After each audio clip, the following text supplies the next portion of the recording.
आऊज़ बिल्लाहि मिनश्शैतानिर्रजीम बिस्मिल्लाहिर्रहमानिर्रहीम। अस्सलाम वालेकुम दोस्तों, मैं हूं मोहसिन रज़ा और आप लोग देख रहे हैं 24/7 टीचर्स ऑनलाइन यूट्यूब चैनल। दोस्तों, हमारी ऑब्जेक्ट ओरिएंटेड प्रोग्रामिंग की क्लास चल रही है और आज उस सीरीज का हमारा 12वां लेक्चर है।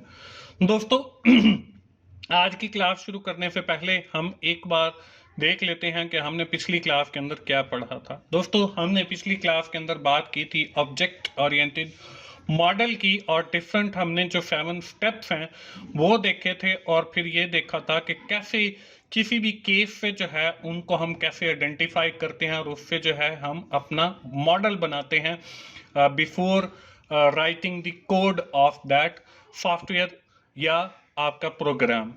मुझे पूरी उम्मीद है कि मैंने पिछली क्लास के इख्तिताम पे आप लोगों को जो एक एक्सरसाइज दी थी ऑब्जेक्ट ओरिएंटेड मॉडल बनाने की, वो भी सारे दोस्तों ने बना लिया होगा, क्योंकि मेरे लेक्चर मोस्टली जो है वो सेल्फ एक्सप्लेनेटरी होते हैं, उसमें कोई एम्बिग्विटी नहीं होती और आप यकीनन कुछ ना कुछ सीख रहे होंगे।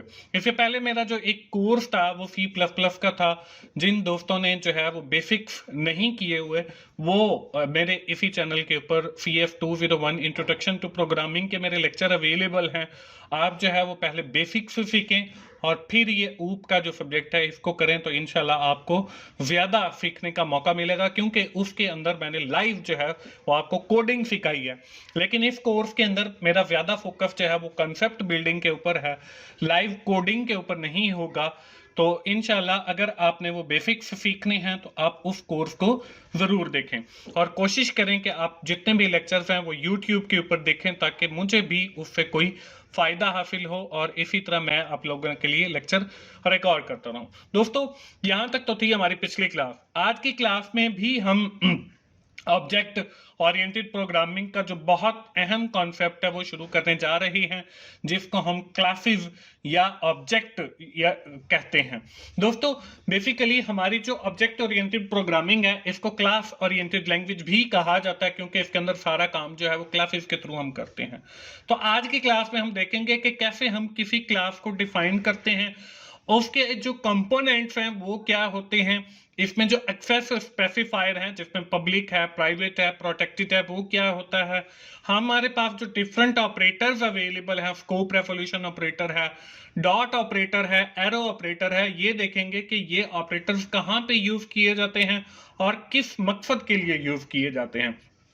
तो चलिए दोस्तों, हम आज की क्लास शुरू करते हैं और सबसे पहले जो है हम क्लास को देखेंगे। दोस्तों, आज की क्लास से ऑनवर्ड यानी 12 क्लास है, मैं साथ साथ जो है आपको ऑब्जेक्ट ओरिएंटेड जो हमने मॉडल बनाया है उसका कोड भी सिखाता चला जाऊंगा, क्योंकि यहां तक जितने भी हमारे प्रीवियस लेक्चर थे यहां तक हम लोग सीखते हैं जो हमारे ऊप के बेसिक्स कॉन्सेप्ट हैं।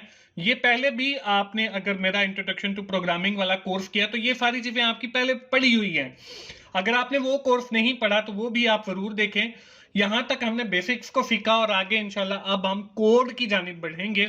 इस कोर्स के अंदर जैसे मैंने आपको पहले बताया कि मेरा जो मेन फोकस है वो लाइव कोड के ऊपर नहीं बल्कि कॉन्सेप्ट्स के ऊपर होगा, क्योंकि लाइव कोड के हवाले से मेरा एक कोर्स अवेलेबल है, आप उसको देखें और वहां से आपको समझ आ जाएगा। तो क्लासेस का हमने पढ़ा था कि class is a user defined data type in which we have stored the different type of data. कि क्लास जो है वो यूजर डिफाइंड डेटा टाइप है, इसके अंदर डिफरेंट टाइप ऑफ डेटा हम स्टोर करते हैं। It have data member and member function. Normally member function are called methods. इसके अंदर हमारे पास डेटा मेंबर्स होते हैं और मेंबर फंक्शंस होते हैं, और जो मेंबर फंक्शंस होते हैं इनको हम मेथड्स भी कहते हैं। इसके साथ ही हमारे पास दूसरा जो कॉन्सेप्ट है वो है ऑब्जेक्ट्स का। तो ऑब्जेक्ट क्या होते हैं? When we create a variable of a class, we give a special name to that variable, that is called object. कि हम कुछ वेरिएबल्स क्रिएट करते हैं अपनी क्लास के और उनको फिर जो है हम नाम देते हैं तो वो हमारे पास ऑब्जेक्ट्स बन जाते हैं। Instances of a class is called object, और जो किसी क्लास के इंस्टेंसेस होंगे वो हमारी उस क्लास के ऑब्जेक्ट होंगे। यहां पे मैं आपको यहां पे एक तस्वीर नजर आ रही है। अब यहां पे देखें कि एनिमल जो है वो एक क्लास है। अब उस एनिमल क्लास के अंदर आपके पास डिफरेंट जो है वो ऑब्जेक्ट्स हैं, which includes the lion, which includes the elephant, which includes the dog, which includes a bird, और भी बहुत सारे जानवर हैं। तो ये डिफरेंट जो आपको एनिमल्स नजर आ रहे हैं, ये सारे हमारे पास ऑब्जेक्ट्स हैं, और all these animal include in a animal class, कि ये सारे जो हैं वो एक एनिमल क्लास के अंदर आते हैं। अब इसी तरह हम कोई और भी क्लास बना सकते हैं। तो ये हमारे पास क्लासेस और ऑब्जेक्ट की एक एग्जांपल है। दोस्तों आगे बढ़ते हैं, और यहाँ पे आप देखें कि हमारे पास जो है वो आ जाता है जी, हम एक सी प्लस प्लस, इस ऑब्जेक्ट ओरिएंटेड प्रोग्रामिंग के लिए जो है हम सी प्लस प्लस ही पढ़ेंगे, और इसका कोर्स पहले भी मैं एक पढ़ा चुका हूं सी प्लस प्लस का, तो वो भी आपके लिए बेनिफिशियल है। अगर आप बेसिक से सीखना चाहते हैं सी प्लस प्लस की, तो आप वो कोर्स इंट्रोडक्शन टू प्रोग्रामिंग वाला वो जरूर देखें। अब यहाँ पे एक किसी भी क्लास का जो स्ट्रक्चर है वो क्या होता है, इसके अंदर तीन चीजें हैं। आपकी क्लास की डेफिनेशन, आपकी क्लास के डाटा मेंबर, और आपकी क्लास के मेंबर फंक्शन, और आखिरी जो चीज है वो है हमारे पास एक्सेसर। वो भी अभी हम देखते हैं। तो यहां पे देखें, अगर हम इसका कोड लिखना चाहें तो यहां पे देखें, सबसे पहले लिखेंगे कीवर्ड क्लास, और उसके बाद हम लिखेंगे क्लास का नाम, और ये करली ब्रैकेट शुरू, और फिर करली ब्रैकेट एंड, और एंड पे सेमीकोलन, और इसके इन ब्रैकेट्स के अंदर जो है हम उस क्लास की डेफिनेशन लिखेंगे। अब इस क्लास के साथ एक और चीज है जी, एक्सेस स्पेसिफायर। अब एक्सेस स्पेसिफायर क्या होता है? These are used to enforce the access restrictions to member of a class. There are 3 access specifier.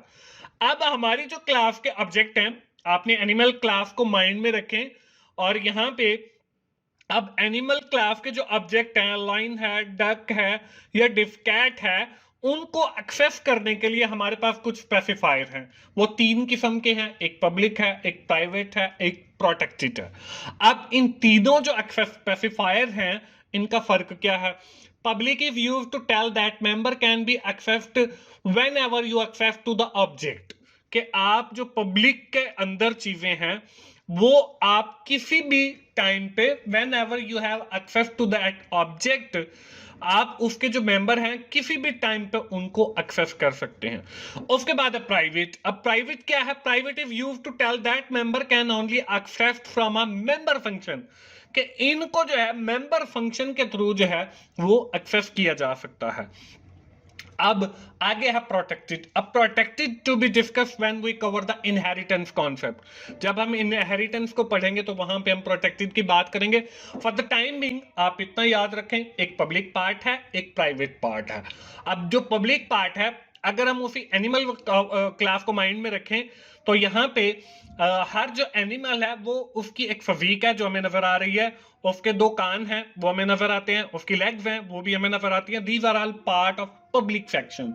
उसका प्राइवेट सेक्शन है, अब उसकी बॉडी के अंदर जो उसका निजाम है वो हम नहीं देख सकते, तो ये पार्ट है उसका प्राइवेट पार्ट। अब हमारी जो क्लास है उसका पब्लिक पार्ट तो हमें नजर आ रहा है, लेकिन जो प्राइवेट पार्ट है उसको भी हम एक्सेस कर सकते हैं with the help of a member functions. अब मेंबर फंक्शंस और पब्लिक फंक्शंस, इनको हम आगे चल के देख लेते हैं। यहां पे देखें, एक क्लास आपको नजर आ रही है, क्लास कीवर्ड क्लास का आ गया, स्टूडेंट जो है वो उस क्लास का नाम आ गया, और ये उसकी करली ब्रैकेट्स आ गई। अब इसके अंदर देखें, ये तीनों जो एक्सेस हमारे स्पेसिफायर हैं, प्राइवेट है, पब्लिक है और प्रोटेक्टेड है। अब यहां पे देखें, हम सबसे पहले प्राइवेट के अंदर 4 नेम, इंट, रोल नंबर, ये बेसिकली हमारे हो गए जो है डेटा मेंबर। अब आगे पब्लिक है, पब्लिक पे देखें वाइट सेट नेम और वाइट सेट रोल नंबर। अभी सिर्फ ये देख लें, देखने की हद तक, इसको याद करने की जरूरत नहीं है, और इंशाल्लाह आइंदा आने वाले लेक्चर्स में आप सिर्फ कोड को जो है सिर्फ समझा करें कि उसका स्ट्रक्चर क्या है। क्लास बनानी है इस तरीके से बना सकते हैं, क्लास कीवर्ड यूज करेंगे, क्लास का नाम लिखेंगे, पब्लिक, प्राइवेट और प्रोटेक्टेड उसके वो एक्सेस स्पेसिफायर आएंगे, उनके अंदर अगर वेरिएबल लेने हैं तो वो प्राइवेट पार्ट में आ जाएंगे, अगर हमने मेंबर फंक्शंस बनाने हैं तो वो पब्लिक पार्ट में आ जाएंगे। अब ये जो है ये हमारे डेटा मेंबर हैं, they can not be access from outside, इनको आउटसाइड एक्सेस नहीं किया जा सकता, लेकिन इन चीजों को एक्सेस किया जा सकता है with the help of the member functions जो हमारे पब्लिक पार्ट के अंदर होते हैं। ये बेसिकली हमारे पास क्लास का स्ट्रक्चर है। दोस्तों हम आगे बढ़ते हैं और यहां पे कुछ ऑपरेटर्स देखते हैं। यहां पे सबसे पहला जो ऑपरेटर है वो है स्कोप रेवोल्यूशन ऑपरेटर। अब in C plus plus scope revolution operator, ये यहां पे आपको डबल कॉलन भी नजर आ रहा है। It is used following purpose, इसको जो है दो मकासद के लिए इस्तेमाल किया जाता है। To access the global variable when there is local variable with the same name, और to define the function outside the class. इस ऑपरेटर के जरिए हम ग्लोबल वेरिएबल को एक्सेस कर सकते हैं, और दूसरा define a function outside the class, class से बाहर जो है किसी फंक्शन की डेफिनेशन लिखने के लिए भी इस्तेमाल कर सकते हैं। अब इसका तरीकाकार क्या है लिखने का, ये हमारी वही क्लास है जो हमने स्टूडेंट वाली अभी पिछली स्लाइड के ऊपर बनाई थी। अब स्कोप रेवोल्यूशन ऑपरेटर कैसे लगाएंगे, यहां पे देखें स्टूडेंट, ये हमारा क्लास का नाम आ गया, स्कोप रेवोल्यूशन ये कॉलन आ गए, डिस्प्ले ये हमारा एक फंक्शन है कि ये हमारा जब फंक्शन हम इसको कॉल करेंगे तो हमारे पास जो स्टूडेंट की इंफॉर्मेशन होगी, उसका रोल नंबर और उसका नाम, वो उसको डिस्प्ले करवा देगा। अब इसके अंदर देखें, ये हमारा क्लास का नाम हो गया स्टूडेंट, और ये हमारा स्कोप रेवोल्यूशन ऑपरेटर हो गया, और डिस्प्ले जो है ये हमारे पास फंक्शन हो गया। With the help of this display function we can access the private member of that class, हम उसके प्राइवेट मेंबर को भी एक्सेस कर सकते हैं। लेकिन फॉर द टाइमिंग हम स्कोप रेवोल्यूशन ऑपरेटर की बात कर रहे हैं, तो ये हम स्कोप रेवोल्यूशन ऑपरेटर का यूज आ गया। इसके बाद अगली स्लाइड के ऊपर हम दो और ऑपरेटर जो बहुत अहम है, जिनको हम एक्सेसिंग मेंबर भी कहते हैं। Member of an object can be accessed using dot operator और arrow operator. Dot operator is used when to access via the variable name, जब आप वेरिएबल नेम को एक्सेस करना चाह रहे हैं तो आप डॉट ऑपरेटर यूज करेंगे। When we access via pointer to an object, pointer के जरिए आप वो करना चाहते हैं तो एरो ऑपरेटर यूज करेंगे। अब इसकी एग्जांपल कोड की देख लें, ये हमारे पास वही जो है वो स्टूडेंट वाली क्लास है। आपको कोई भी क्लास बनानी हो तो वहां पे क्लास का क्लास लिखेंगे, उसका नाम लिखेंगे, प्राइवेट मेंबर, पब्लिक, ये वही हमारे पास एट्रीब्यूट और बिहेवियर है जो अभी हमने ऑब्जेक्ट ओरिएंटेड मॉडल के अंदर पढ़े, ये वही है सेम।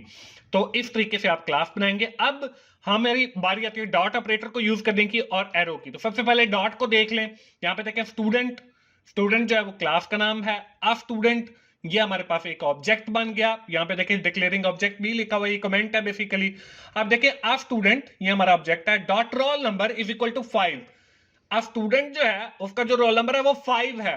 अब जब हम यहाँ पे डॉट लगा दिया तो ये जो रोल नंबर वाली वैल्यू है ये स्टूडेंट 1 को मिल गई, और जब हम इसको डिस्प्ले करवाएंगे तो वहां पे डिस्प्ले का फंक्शन कॉल करेंगे तो वहां पे हमें 5 जो है उसकी आउटपुट आ जाएगी। इसी तरह एरो ऑपरेटर है, एरो ऑपरेटर का देखें स्टूडेंट और स्टैरिक, ये हमारे पास पॉइंटर बन गया जब स्टार आ गया। ये हम पीछे इंट्रोडक्शन टू प्रोग्रामिंग के अंदर सीख चुके हैं पॉइंटर्स वगैरह का। न्यू स्टूडेंट ये हमारे पास एक फंक्शन है, जब ये कॉल होगा तो हमारे पास जो है एक पॉइंटर बन जाएगा, डिक्लेयरिंग अ पॉइंटर। तो यहाँ पे आप स्टूडेंट ऑब्जेक्ट का नाम आ गया, एरो ऑपरेटर आ गया, रोल नंबर 5। तो इस तरीके से हम जो है इसको एक्सेस कर सकते हैं। तो ये हमारे पास दोस्तों एक्सेसिंग मेंबर्स आ गए। तो दोस्तों ये थी हमारी आज की क्लास, और इंशाल्लाह अब हम ऑन बाय जितनी भी हमारी क्लासेस होंगी साथ साथ में आपको कॉन्सेप्ट भी बताता जाऊंगा और उनका कोड कैसे लिखा जाता है वो भी समझाता जाऊंगा। तो यहाँ पे हम आज की क्लास खत्म करते हैं और एक बार क्विकली समराइज करते हैं। आज की क्लास के अंदर हम लोगों ने क्लासेस की बात की, ऑब्जेक्ट्स की बात की, ये हम पहले भी पढ़ चुके हैं। हमने देखा कि कैसे हम C++ के अंदर क्लास का स्ट्रक्चर को डिफाइन करते हैं। फिर हमने access specifier, public, private, protected को देखा और डिफरेंट ऑपरेटर्स को देखा, और क्लास के जो हमारे पास चीजें हैं उनको एक्सेस करने के लिए उसमें स्कोप रेवोल्यूशन ऑपरेटर है, डॉट ऑपरेटर है और एरो ऑपरेटर है। आज की क्लास दोस्तों हम यहीं पे खत्म करेंगे, और आखिर में मैं यही कहूंगा कि अगर आपको मेरी वीडियोस अच्छी लग रही हैं तो आप उन्हें लाइक कीजिए, अपने दोस्तों के साथ शेयर करें, कमेंट भी किया करें ताकि मुझे फीडबैक मिले कि आप लोगों को समझ आ रही है। और मेरा चैनल 24/7 टीचर्स ऑनलाइन सब्सक्राइब कीजिए ताकि मेरी हर आने वाली वीडियो आप लोगों तक पहुंच सके। दोस्तों मिलते हैं अगली ऑब्जेक्ट ओरिएंटेड प्रोग्रामिंग की क्लास में, उस वक्त तक के लिए अल्लाह हाफिज।